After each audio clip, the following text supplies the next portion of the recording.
Trucking John 83 here, coming at you with a new video. Been a while since I've done this.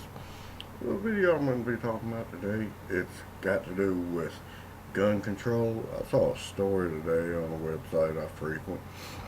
It was talking about how a homeowner defended his home against 5 men with guns, killing 3, wounding 2.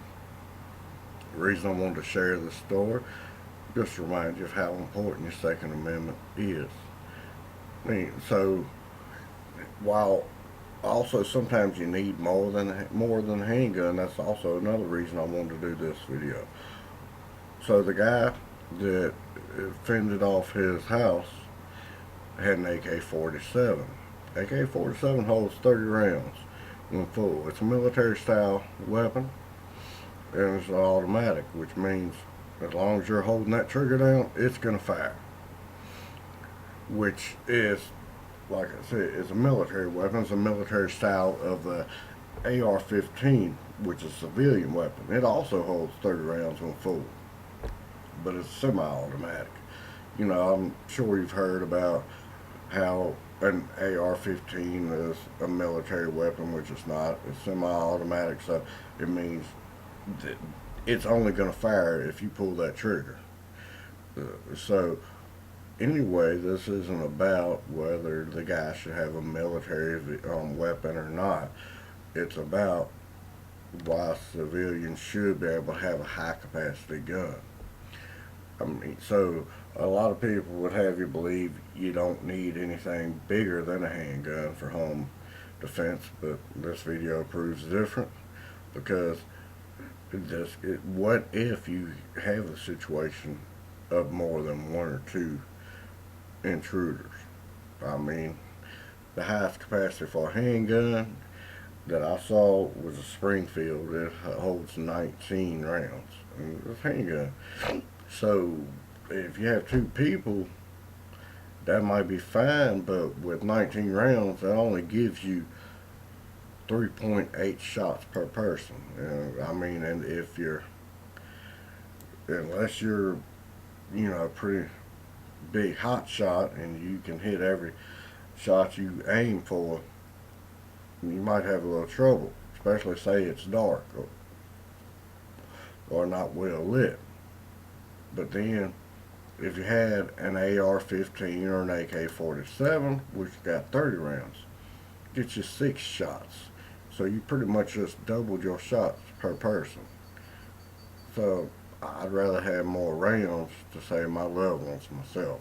That's all I'm going with on this one. Yeah, a lot of people, because you've heard it, they said, well, who needs that much of a gun with that many rounds? Well, I guess you're finally seeing where you might need it for self-defense and personal defense, because unless it's in a military type of defense, you don't really need one. Well, I guess we see where you do. Now, I don't know what this guy's personal background was, and neither do I care, because it could happen to anybody. You could be at home and you don't know what's going on. You could have a group of people, more than 1 or 2, coming towards you to steal your valuables, do stuff none of us would want to think of to our family. And if they've all got a gun themselves, you're pretty much screwed with your handgun, because there's 5 guns on you and there's only 1 of you. So, think about that. That's kind of a messed up situation to be in. We should all be able to defend ourselves. So, it's like I said, most of us won't ever face a home invasion, but if we do, it's only going to be 1 or 2. There may be a situation where there's more, but you always want to protect your family and protect any of your loved ones. Just make sure you always vote yes to the Second Amendment.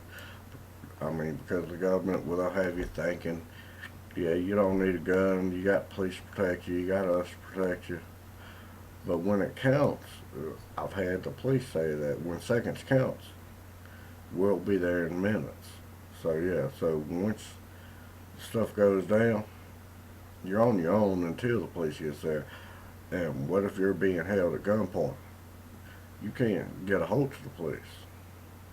So it's always good to have a gun on you. But a lot of times, the more rounds, the better.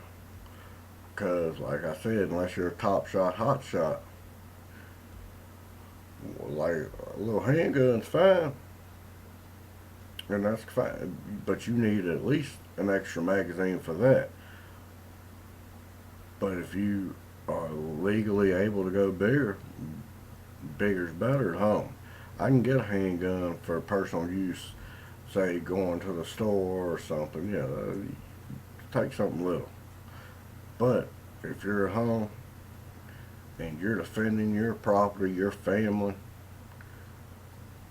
have what you need to defend yourself. And like I always say, you need to have the bigger one when you're at home. Because guess what? The bad guys, no matter how big or how small your gun is, if you let the government take them, the bad guys will always have guns. And you're going to just be a sitting duck on that one. So it's just something to think about.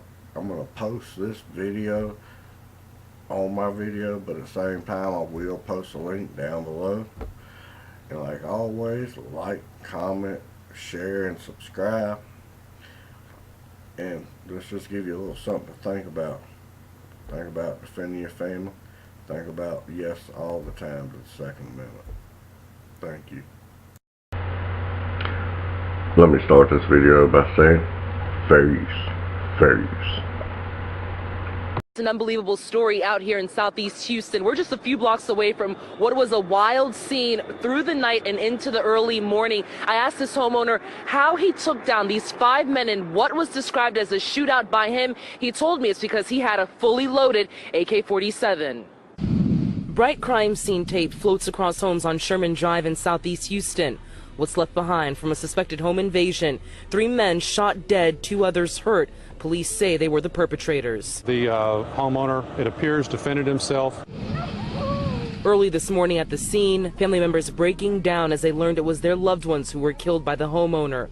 That 20-year-old man telling me in a conversation off camera he did what he had to do to protect himself. Just before 1 this morning, he says 2 men in ski masks broke through his front door demanding cash. When he realized it wasn't a joke, he reached for what they thought was cash, but instead pulled his AK-47 and started shooting at them. The 2 men shooting back as they made their way out of the home, bullets flying through the streets. We have multiple shell casings from several different types of guns. Neighbors were frantic. I